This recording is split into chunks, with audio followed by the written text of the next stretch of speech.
Welcome to Cooking Conspiracy. Let's make some bacon, egg, and cheese avocado toast. Because everybody likes avocado toast. So you're going to dice your avocado, then you're going to scoop it out. Comes out real nice and easy. Let's go ahead, add some salt, black pepper, some cumin, or cumin if you're into that, garlic powder. Let's go ahead, dice the red chili up. You could also add some cilantro in there if you're into that. Up to you. Squeeze of a lime wedge.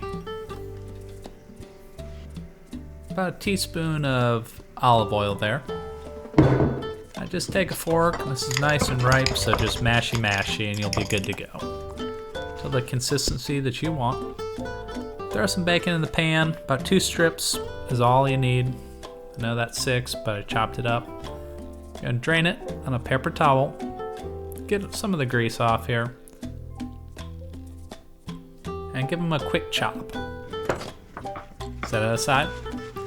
Now, I like to wipe some of the grease out for when I'm cooking my eggs because I don't want my eggs with all that bacon grease, but I do like the flavor. I use a little bowl for the yolks. That way they don't break nearly as often.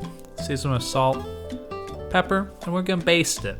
So a little bit of water, a lid, and let the steam do the work.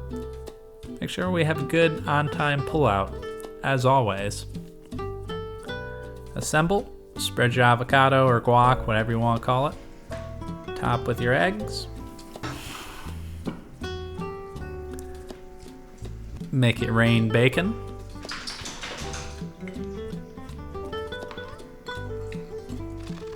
Cheddar cheese. And then top it with your favorite hot sauce and you're good to go. Serve, enjoy a brunch, and might get a little bit more than breakfast in bed with this recipe.